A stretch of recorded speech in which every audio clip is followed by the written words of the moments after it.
Tennessee is full of haunted hotspots, haunted prisons, haunted mansions, haunted bridges. We got it all on the list for you today. Old abandoned prisons always seem to be haunted, don't they? The Tennessee State Prison in Nashville is no exception. The first prison was built in 1831 but was demolished, with a bigger one being built in 1898. The massive prison complex that still stands today operated for close to a century, but conditions had become so inhumane and overcrowded that the place was forced to close in 1992. Tennessee State Prison has quite the history. Some of the state's worst criminals were housed here. Conditions were even more strict and harsh in the new prison than the old one. Inmates were to stay silent at all times, and they couldn't receive letters or calls from loved ones unless there were life or death emergencies. The inmates also worked day in and day out performing grueling labor that the prison was profiting off of. The prison has been abandoned for decades and is completely off limits, but it's said to be haunted. Those who have managed to get a peek inside have reported hearing footsteps, screams, and cell bars clinking.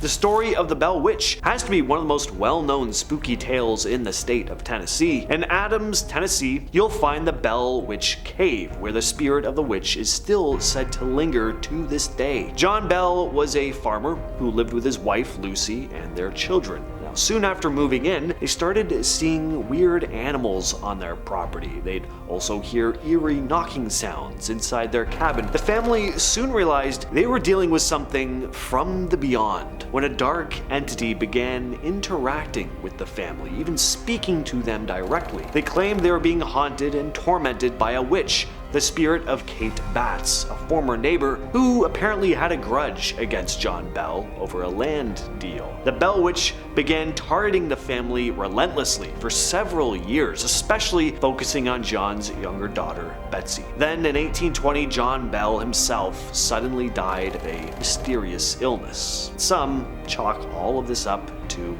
the spirit of a witch. Shiloh National Military Park was the site of a gruesome battle in the American Civil War. There were over 23,000 casualties in the Battle of Shiloh in 1862, and the spirits of these dead soldiers are said to haunt the park till this day. The park's cemetery is said to be the most haunted spot, where 3,500 soldiers who died in the battle were laid to rest, and a large majority of them are unknown. Some visitors say they can still hear the faint sounds of battle emanating from the cemetery at night. There's also a nearby pond, which is said to turn red on occasion, where dead soldiers once lay dead on the battlefield. People have also seen full apparitions wandering the grounds at night, dressed in full Civil War military garb. The Orpheum Theatre is a historic building in Memphis, Tennessee. It's also said to be the site of some eerie paranormal activity. One of the most famous ghosts at the theater is Mary, said to be the spirit of a young girl who died in a car accident out front of the building. Some say it was a car accident in 1921. Another version goes that she was injured by a trolley in 1928 and then brought into the theater, where she passed away. Witnesses describe Mary as having braided brown hair, wearing a white dress, and appearing shy. She's often seen seated in a side box on the mezzanine or dancing in the hallways at night. But Mary's not alone. Some claim there's a male ghost, possibly named David. The story goes that David is tasked with guiding Mary into the afterlife, but since she just refuses to leave, he stayed bound to the theater as well. Another spirit is known as Eleanor. She's said to stalk the foyer of the balcony. Lights will flicker, tools will mysteriously move throughout the building, and doors will slam on their own. Sometimes the activity here is so bad that it startles the actors during performances. Next, we have another former prison, Brushy Mountain State Penitentiary in Morgan County. Now, unlike Tennessee State Prison, this place is open to the public. Not only are there ghost tours, but concerts are even held here. How would you like to go to a concert in a former prison? That's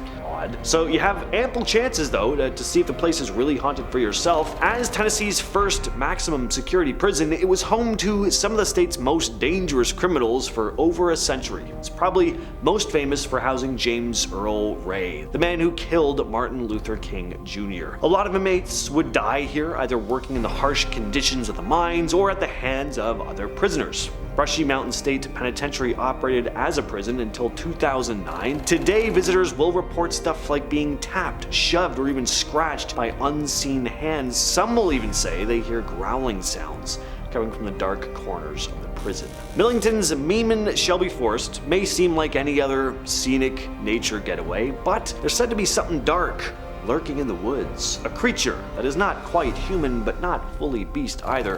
Part man, part pig, pig man. The park sits along the Mississippi River. It's home to beautiful trails and campsites, but as night falls, some say you need to keep an eye out for the malevolent creature known as the pigman. Some say pigman is a spirit, some place it in more of the cryptid category, but there are different versions of the story. Probably the most well-known is that of a man who'd been working at an explosives production plant during World War II. He suffered a terrible accident.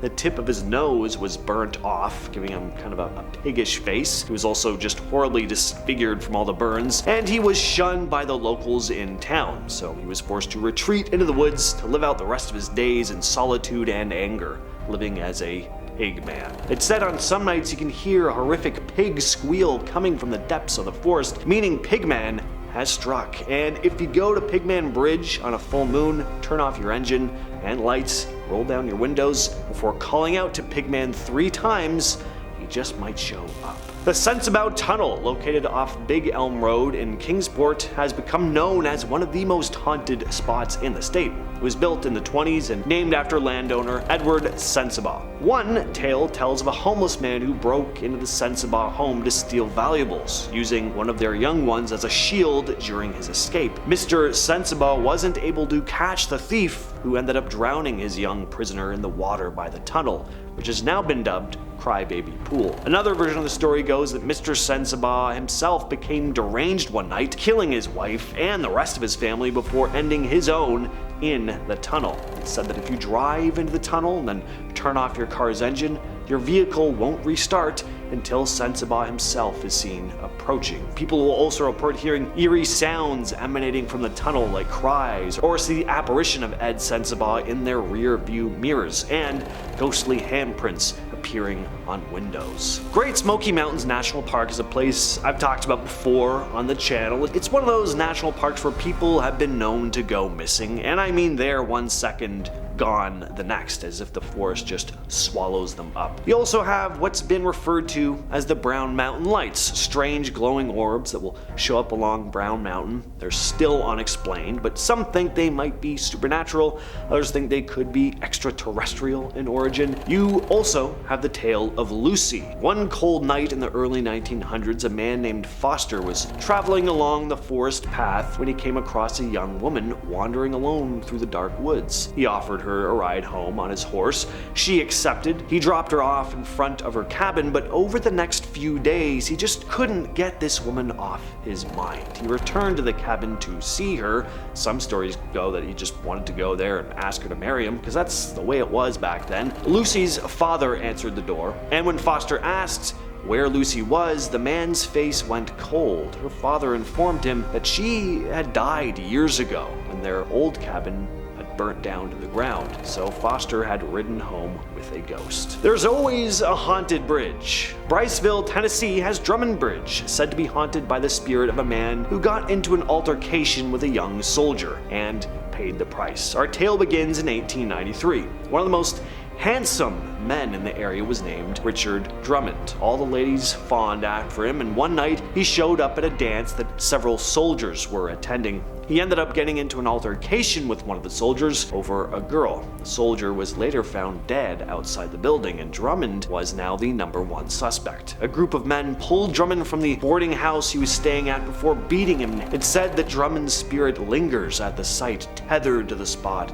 where he drew his final breaths. Some visitors will claim to hear the sound of Drummond's labored gasps for air echoing through the night. Some even say they've seen his apparition pacing along the bridge as the clock strikes midnight. Residents will also claim that cattle will just avoid grazing in the fields beneath the bridge, and dogs will often refuse to cross it. And finally, we have Cragfont Mansion in Castellan Springs. This mansion was originally constructed by General James Winchester from 1798 to 1802. It's a pretty gorgeous looking building. I mean, it is a mansion after all, but along with the outward charm, there is a darker side. Country music star Conway Twitty famously claimed to have experienced unexplained phenomena there, saying he had to leave the place after objects were thrown at him out of seemingly nowhere. There are tons of reports of apparitions being captured in photographs and video. There have been sightings of candlelight flickering in the windows late at night, even when there's apparently no one in the house. The nursery in particular is said to have this unsettling atmosphere, with visitors saying they'll have an almost sick feeling when they're alone in there. One visitor claimed to see the ghostly figure of General Winchester himself peering down at her angrily from a second-story balcony. So, with all of that said, I've been your host James, and I'll catch you, yes you specifically, in the next video.